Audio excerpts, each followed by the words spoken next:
kid thought he owned the world. Gold watch on his wrist, loud voice across the restaurant, and zero respect for anyone around him. But then he said the wrong thing to the wrong man. A mafia boss, sitting just a few tables away, lifted his head slowly. The entire room went silent. Everyone expected violence. But what the mafia boss did next shocked them all. Stay with me until the end, because this story will leave you stunned. Before we begin, don't forget to like this video, hit subscribe, and comment where you're watching from. Now let's get started. It was a Friday evening at Marcello's, the kind of upscale Italian restaurant where reservation lists stretched months ahead and silence was golden. Crystal chandeliers cast warm light over white tablecloths, and the gentle clink of silverware mixed with hushed conversations. This wasn't just any restaurant. This was sacred ground for those who understood respect, tradition, and the unspoken rules that governed certain circles in the city. At table 12 sat Vincent Romano, a man whose very presence commanded attention without him saying a word. 62 years old, silver-haired, wearing a perfectly tailored navy suit that probably cost more than most people's cars. Vincent had built his empire through decades of calculated moves, unwavering loyalty, and an iron-fisted approach to business that left no room for disrespect. Tonight he was dining quietly with his wife, Maria, celebrating their 38th wedding anniversary. The restaurant staff moved around their table like dancers, anticipating every need without being asked. But the peaceful atmosphere was about to be shattered. 3 tables over, 18-year-old Brandon Kellerman was making his presence known in the worst possible way. Fresh out of prep school with daddy's credit card burning a hole in his wallet, Brandon had never learned the meaning of humility. His father, Richard Kellerman, owned a chain of luxury car dealerships and had spent Brandon's entire life buying his way out of every consequence. Tonight was supposed to be a celebration dinner for Brandon's acceptance into an Ivy League college, a spot his father had essentially purchased with a hefty donation. Brandon's voice cut through the restaurant's refined ambiance like a chainsaw through silk. "This wine is garbage," he announced, loud enough for half the dining room to hear. "Do you people even know what quality means? My dad pays more for a bottle at home than this whole meal costs." The sommelier, a distinguished gentleman with 30 years of experience, stood frozen beside their table. His face flushed red, but he maintained his professional composure. "Perhaps sir would prefer to see our reserve collection," he offered quietly. "Perhaps you should learn what customer service means," Brandon shot back, his voice dripping with entitlement. "I could buy this whole place with my trust fund. You should be grateful I'm even eating here." Other diners began to shift uncomfortably in their seats. Conversations died down as people tried to ignore the spectacle while simultaneously being unable to look away. The restaurant's manager approached the table, his hands clasped nervously behind his back. Vincent Romano's fork paused halfway to his mouth. He set it down slowly, his dark eyes focusing on the commotion with the intensity of a predator sizing up its prey. Maria placed her hand gently on his arm, feeling the tension radiating from her husband's body. She'd seen that look before, and it never ended well for whoever had triggered it. "Everything all right over there?" the manager asked Brandon's table, his voice strained with forced politeness. Brandon leaned back in his chair, a smirk spreading across his face. "Actually, no. Your staff is incompetent. The food is mediocre, and this whole place feels like it's stuck in the Stone Age. Maybe it's time for new management, don't you think?" The manager's face went pale. What Brandon didn't know, what his privileged bubble had shielded him from understanding, was that Marcello's wasn't just any restaurant. It was Vincent Romano's restaurant. He'd owned it for 15 years, ever since he'd helped the original owner's family through some very difficult financial troubles. The staff weren't just employees, they were family. The sommelier Brandon had just humiliated had been working there since the place opened. The manager he was now insulting had a daughter whose college tuition Vincent had personally paid for. Brandon's girlfriend, Jessica, tugged at his sleeve. "Maybe we should just order something else," she whispered. sensing the shift in the room's energy. "Don't be ridiculous," Brandon said, brushing her off. "These people need to learn their place. My father could shut this dump down with one phone call." That's when Vincent Romano stood up. The movement was deliberate, measured, like a mountain deciding to relocate. Every conversation in the restaurant ceased instantly. Waiters froze mid-step. Even the kitchen sounds seemed to fade. Vincent was not a large man in stature, but his presence filled the room like smoke filling a closed container. 40 years of commanding respect had given him an aura that was impossible to ignore. He began walking toward Brandon's table, his Italian leather shoes making soft clicks against the marble floor. Each step seemed to echo louder than it should have. Other diners instinctively leaned away, creating an invisible path. The air itself seemed to thicken with anticipation. Brandon, oblivious to the gravity of his situation, looked up as the older man approached. "Can I help you, Grandpa?" he said with a cocky grin. "If you're looking for the early bird special, I think you're in the wrong place." The insult hung in the air like a death sentence. Several people actually gasped. A waiter dropped a glass, the crash echoing through the silence. Even the background music seemed to stop.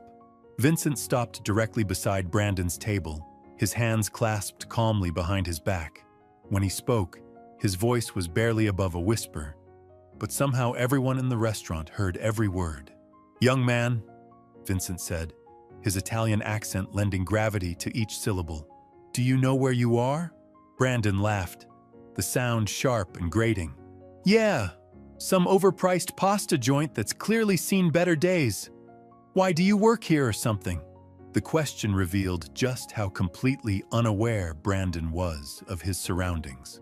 Vincent Romano's reputation extended far beyond the restaurant industry. His name was spoken with reverence and fear in boardrooms, back alleys, and everywhere in between. But Brandon existed in a world where Daddy's money solved every problem, and consequences were just theoretical concepts. Vincent's expression didn't change, but those who knew him well would have recognized the subtle tightening around his eyes. It was the same look he'd worn during hostile takeovers, during negotiations where fortunes hung in the balance, during moments when respect was demanded and freely given. "I see," Vincent said quietly. "And what is your name, young man?" "Brandon Kellerman," he replied arrogantly. "My dad owns Kellerman Motors. Maybe you've heard of it? We probably make more in a week than this place sees in a year." Vincent nodded slowly, as if filing away this information for future reference. The restaurant remained frozen in anticipation, every person holding their breath for what would come next. "Kellerman Motors," Vincent repeated, his voice carrying a weight that made the words sound like a judgment. "Yes, I know your father's business very well." What Brandon didn't realize was that Vincent Romano knew everyone's business in the city. He made it his job to know. Information was power, and power was everything. Richard Kellerman's dealership empire had grown rapidly over the past decade, perhaps too rapidly for some people's comfort. There had been whispers about cut corners, shady financing deals, and employees who asked too many questions, suddenly finding themselves unemployed. Vincent stepped closer to the table, his presence now looming over Brandon like storm clouds gathering before lightning strikes. The young man's arrogance began to waver slightly, though he tried to maintain his cocky demeanor. "You know what I find interesting about your father's success?" Vincent continued, his tone conversational but somehow menacing. "How quickly some people forget who helped them when times were tough." Brandon shifted in his seat, confusion flickering across his face. Jessica grabbed his arm harder now, her instincts screaming danger even if she couldn't identify the source. "I don't know what you're talking about, old man," Brandon said, though his voice had lost some of its earlier bite. "But you're interrupting our dinner." Vincent smiled then, but it wasn't the kind of smile that reached his eyes. It was the smile of a chess master who just realized his opponent didn't even know they were playing chess. "Your father never told you about the loan, did he?" Vincent asked quietly. 15 years ago, when the banks wouldn't touch Kellerman Motors because of some unfortunate accounting discrepancies. When your family was about to lose everything, including that fancy house in the hills where you grew up. Brandon's face went pale. He'd never heard this story. Never knew there was a time when his family faced financial ruin. In his world, money had always been infinite, problems always solvable with a checkbook. $2 million, Vincent continued, each word dropping like stones into still water. That's what it took to save your father's business. And do you know who provided that money when no legitimate institution would? The restaurant remained frozen in tableau, every person understanding they were witnessing something significant. The sommelier Brandon had insulted stood perfectly still, his eyes wide with a mixture of fear and anticipation. The manager had stepped back, giving Vincent space to work. Brandon's mouth opened and closed like a fish gasping for air. The comfortable bubble of privilege that had surrounded him his entire life was suddenly punctured, and reality was rushing in through the hole. "I made one simple request when I helped your family," Vincent said, his voice growing even quieter, forcing everyone to strain to hear. "Respect for the people who work hard, for the establishments that serve their community with pride, for the traditions that built this city." He gestured around the restaurant with one hand, encompassing everything from the hand-painted murals to the staff who stood watching with bated breath. "This restaurant employs 37 people. They have families, mortgages, dreams. The sommelier you insulted has been perfecting his craft for 3 decades. The manager you threatened has worked here since he was 16 years old, putting himself through night school to support his mother." Brandon tried to speak, but no words came out. The weight of his ignorance was crushing down on him like a physical force. Vincent reached into his jacket pocket, and several people in the restaurant tensed. But what he pulled out wasn't what anyone expected. It was a simple leather notebook, worn smooth from years of use. He opened it to a specific page and showed it to Brandon. "Kellerman Richard," Vincent read aloud. "Principal, $2 million. Interest, standard rate. Terms, to be paid when called upon. Collateral, respect for the community that supported your growth." Brandon stared at the page, his hands shaking slightly. The numbers were there in black and white, written in Vincent's precise handwriting. This wasn't some elaborate bluff or intimidation tactic. This was documentation of a debt his family owed, a debt that apparently came with conditions beyond mere money. "Now," Vincent said, closing the notebook and returning it to his pocket, "it seems to me that the collateral has been violated. The respect clause has been broken, which means, young Mr. Kellerman, that the entire debt becomes immediately payable." The color drained completely from Brandon's face. $2 million, plus 15 years of interest. Even his trust fund couldn't cover that kind of money. Not immediately. Vincent turned to address the sommelier, his voice warm and respectful. "Antonio, please accept my apologies for this young man's behavior. Your expertise and service have always been exceptional." Antonio nodded gratefully, his dignity restored with those simple words. Then Vincent addressed the manager. "Marco, I believe this table may need to settle their bill and leave. Perhaps they would be more comfortable dining elsewhere." But Vincent wasn't finished. He turned back to Brandon, who was now sweating despite the restaurant's perfect climate control.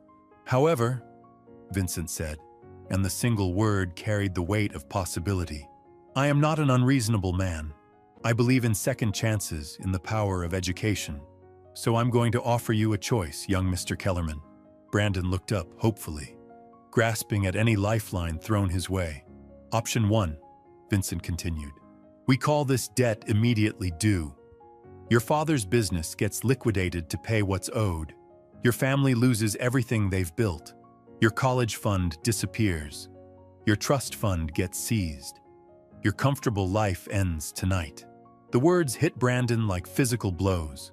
Everything he'd taken for granted, everything he'd assumed would always be there, suddenly hung in the balance. "Option 2, Vincent said, his voice taking on a different tone. "You learn what respect means. Not just the word, but the action, the commitment, the daily choice to treat others with dignity." Brandon found his voice at last. What? What do you mean? Vincent smiled again. But this time there was something almost paternal in his expression. You will work here, in this restaurant, for the next 6 months. Not as punishment, but as education. You'll start in the kitchen, washing dishes. You'll learn every position, from busboy to server to host. You'll understand what it means to earn respect through service. The proposition hung in the air like incense, heavy and transformative. Work in a restaurant? Brandon had never worked a day in his life, never had to earn anything through his own effort. And during those 6 months, Vincent continued, you'll live on what you earn. No trust fund, no daddy's credit card, no safety net. You'll learn what it means to work for every dollar, to appreciate every meal, to understand the value of what others provide for you. Jessica squeezed Brandon's hand under the table, her eyes wide with shock at this sudden turn of events.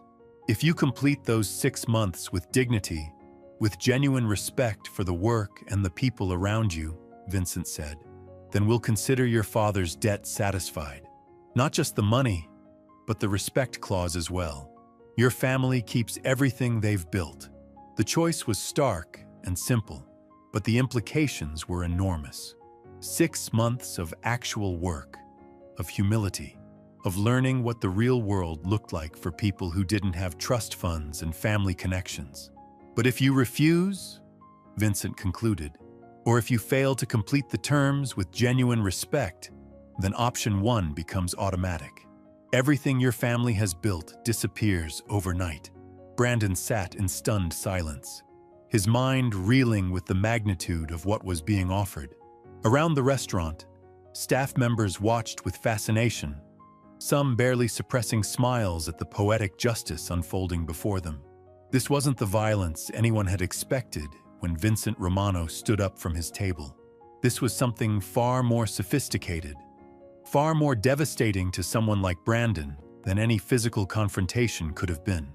Vincent leaned back slightly, giving Brandon space to process the weight of his decision.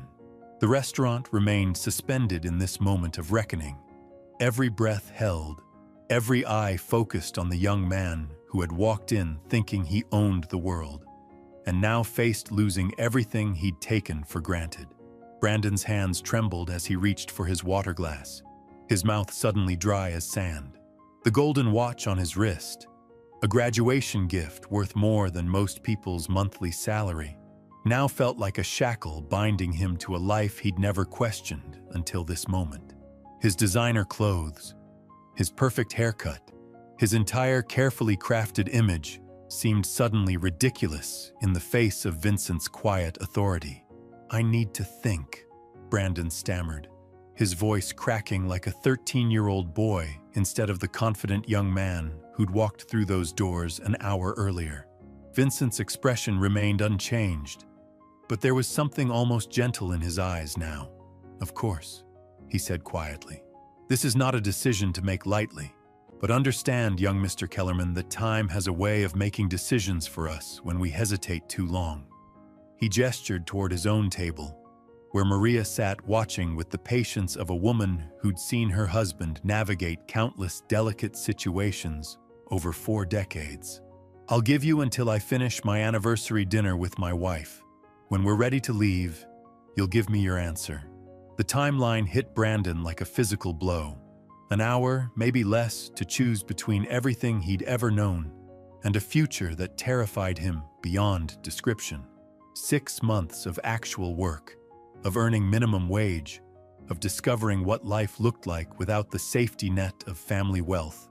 Jessica leaned close to his ear, her voice barely a whisper. Brandon, maybe we should call your dad. But even as she said it, Brandon realized the futility of that suggestion. If Vincent Romano's story was true, if his father really owed this man $2 million plus 15 years of interest, then Daddy's money couldn't solve this problem. In fact, calling his father might make everything worse, might trigger the immediate collection of the debt that would destroy his family's empire overnight. Vincent returned to his table with the same measured steps he'd used to approach Brandon's. The restaurant slowly began to breathe again, conversations resuming in hushed tones. staff members moving with renewed purpose, but the energy had fundamentally shifted. Everyone understood they'd witnessed something profound, a moment where privilege met consequence and the universe demanded an accounting.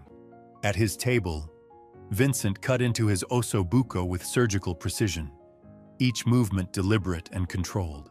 Maria watched her husband with the knowing look of a woman who'd seen him orchestrate similar life lessons before. "You're enjoying this," she said softly in Italian, a small smile playing at the corners of her mouth. Vincent paused, considering her words. "Perhaps," he admitted, "but not for the reasons you might think. That boy reminds me of someone I used to know, someone who thought the world owed him everything, and respect was something you could buy." Maria raised an eyebrow. "Someone you used to know." Vincent's eyes grew distant for a moment. "My nephew, Tony. 20 years ago, he had that same arrogance, that same entitlement. Thought being family meant he could treat people however he wanted." He took a sip of wine, savoring the memory and the vintage equally. "I gave him a similar choice.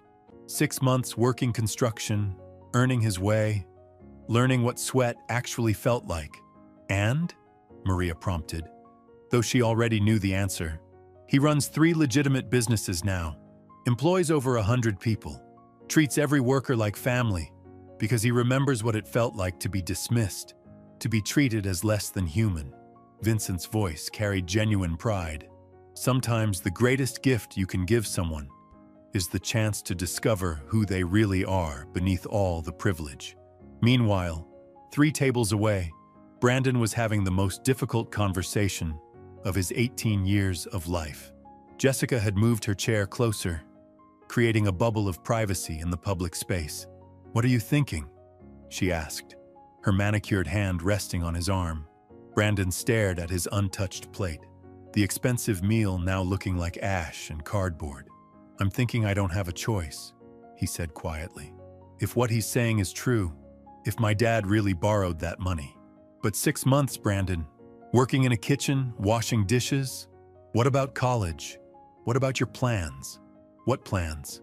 Brandon's voice carried a bitterness that surprised them both. "My entire life has been planned for me.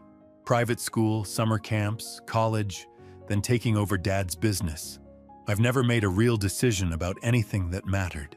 Jessica studied his face, seeing something she'd never noticed before. Beneath the arrogance and entitlement, there was something else. Fear, yes, but also curiosity. As if part of him was genuinely wondering what it would feel like to earn something through his own effort. "You're actually considering this," she realized. Brandon nodded slowly. "Maybe I need to find out who I am when Daddy's money isn't there to solve every problem."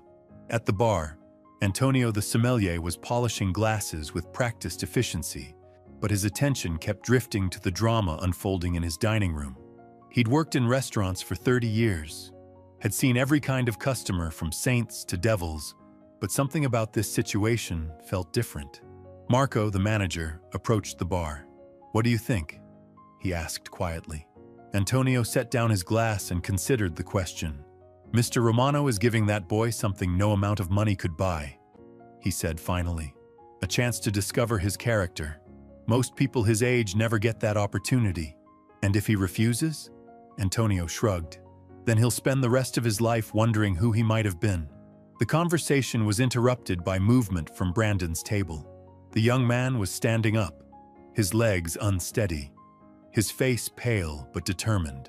Jessica remained seated, her eyes wide with a mixture of admiration and terror as she watched her boyfriend walk toward Vincent Romano's table.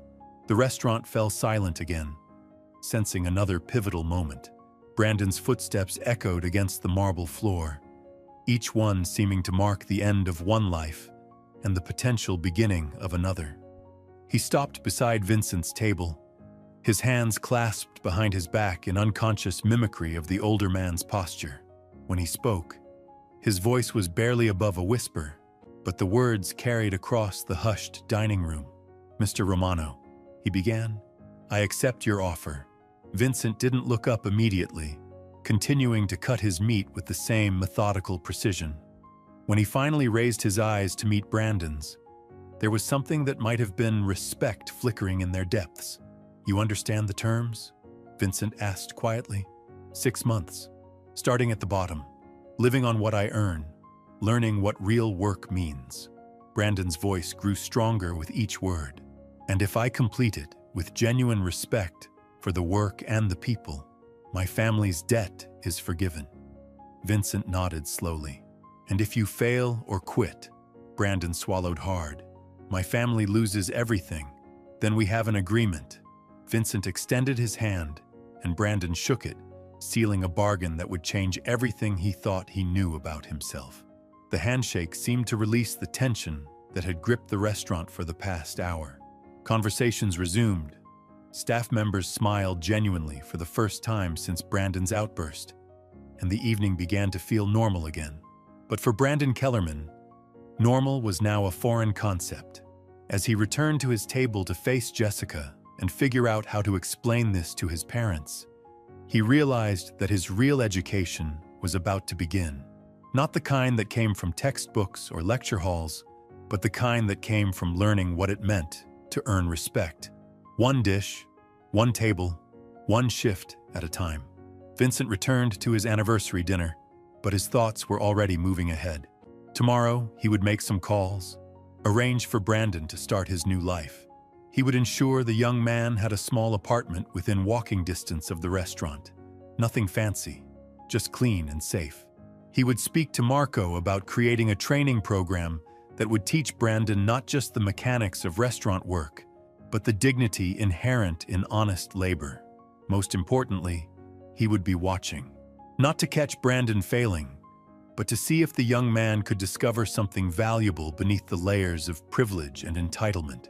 Vincent Romano had built his empire on understanding people, on seeing potential where others saw problems. And despite everything that had happened tonight, he sensed something worthwhile in Brandon Kellerman. Something that 6 months of real work might be able to uncover. The question was whether Brandon had the courage to dig deep enough to find it. The next morning arrived like a cold slap of reality. Brandon woke up in his king-sized bed, Egyptian cotton sheets tangled around his legs, and for a brief moment, everything felt normal. Then the memory of Vincent Romano's quiet voice crashed over him like a tsunami. 6 months, starting today. No trust fund, no safety net, no daddy to call when things got difficult. His phone buzzed with 17 missed calls from his father and 43 text messages that ranged from confusion to fury to desperate pleading. Richard Kellerman had apparently spent the night making frantic calls, trying to understand how his son had managed to jeopardize everything the family had built. But every door he knocked on, every favor he tried to call in, led back to the same conclusion. Vincent Romano wasn't just any businessman. He was the businessman. The man whose approval could make or break enterprises across the city. Brandon's hands shook as he scrolled through his father's messages. The final text, sent at 4 in the morning, contained just 8 words that shattered any remaining illusions about his family's independence. "We owe him everything. Do exactly what he says." By 7 a.m., Brandon stood outside Marcello's back entrance, wearing jeans and a plain white t-shirt that felt foreign against his skin. His designer sneakers looked ridiculous next to the practical work boots of the other staff members filing through the employee entrance. Marco greeted him with a mixture of sympathy and curiosity, handing him a hairnet and an apron that smelled of industrial detergent. "Kitchen first," Marco explained, leading Brandon through a maze of stainless steel and organized chaos. "Luis runs the dish pit.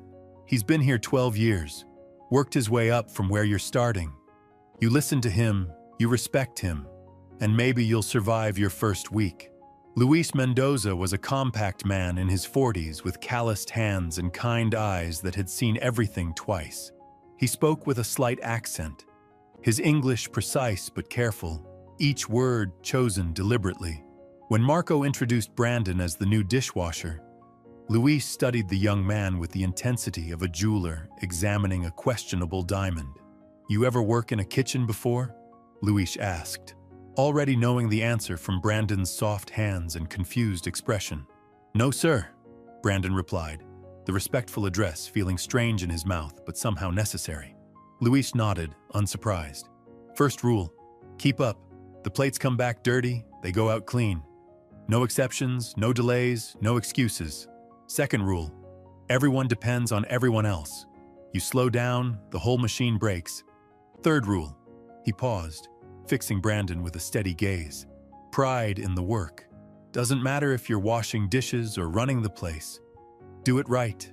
Do it with respect. Or don't do it at all." The first load of breakfast dishes hit Brandon like a physical assault. Grease-covered plates, coffee-stained cups, pans crusted with food that seemed welded to the metal. His hands, soft from a lifetime of manicures and moisturizer, cracked and burned in the harsh chemicals. Steam rose from the industrial dishwasher, turning the kitchen into a humid hell that left his clothes soaked with sweat within the first hour. By 10 a.m., Brandon's lower back screamed in protest from bending over the deep sinks. His shoulders ached from lifting bus tubs loaded with dirty dishes. The noise was overwhelming. A constant symphony of clattering plates, shouting cooks, and hissing steam that made his head pound. This wasn't the genteel world of his family's country club, or the quiet luxury of five-star restaurants where he'd dined as a customer. This was the engine room of hospitality, raw and unforgiving and absolutely essential. During his 15-minute break, Brandon slumped against the back wall of the restaurant, his designer jeans stained with dishwater and food scraps. His phone buzzed with messages from friends asking about college plans, party invitations, and casual conversations about weekend trips to the Hamptons. The disconnect between their reality and his new world felt like looking through a window at a life that belonged to someone else. Jessica had texted 12 times, each message more worried than the last. Her final message read, "My parents want to know if you've lost your mind. Call me when you can explain what's happening." But Brandon couldn't explain what was happening because he didn't understand it himself. All he knew was that Luis had shown him more respect in 4 hours than most adults had shown him in his entire privileged life. The older man didn't care about Brandon's last name or his family's money. He cared about whether Brandon could keep up, whether he could learn, whether he had the character to push through when everything hurt and the work seemed impossible. Vincent Romano appeared in the kitchen during the lunch rush, moving through the chaos with the confidence of a man who understood every aspect of the operation. He wore a simple black suit, but somehow managed to look completely at home among the stainless steel and controlled pandemonium. The kitchen staff nodded respectfully as he passed, their acknowledgement genuine rather than fearful. He stopped beside the dish pit, watching Brandon struggle with a particularly stubborn pan. The young man's movements were clumsy but determined, his face flushed with heat and effort. Vincent observed for several minutes, noting the way Brandon asked Luis for advice, the way he apologized when he dropped a plate, the way he kept working despite obvious exhaustion. "How's he doing?" Vincent asked Luis quietly. 6 months later, Brandon Kellerman stood in Marcello's dining room wearing a crisp server's uniform, his hands steady as he carried plates with practiced grace.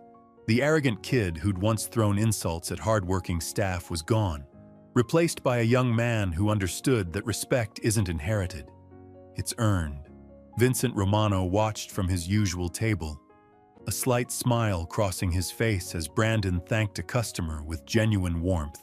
Sometimes the greatest punishment is actually the greatest gift, a chance to discover who you really are when everything else is stripped away. What started as consequence became transformation, proving that even the most entitled soul can find redemption through honest work and humble service.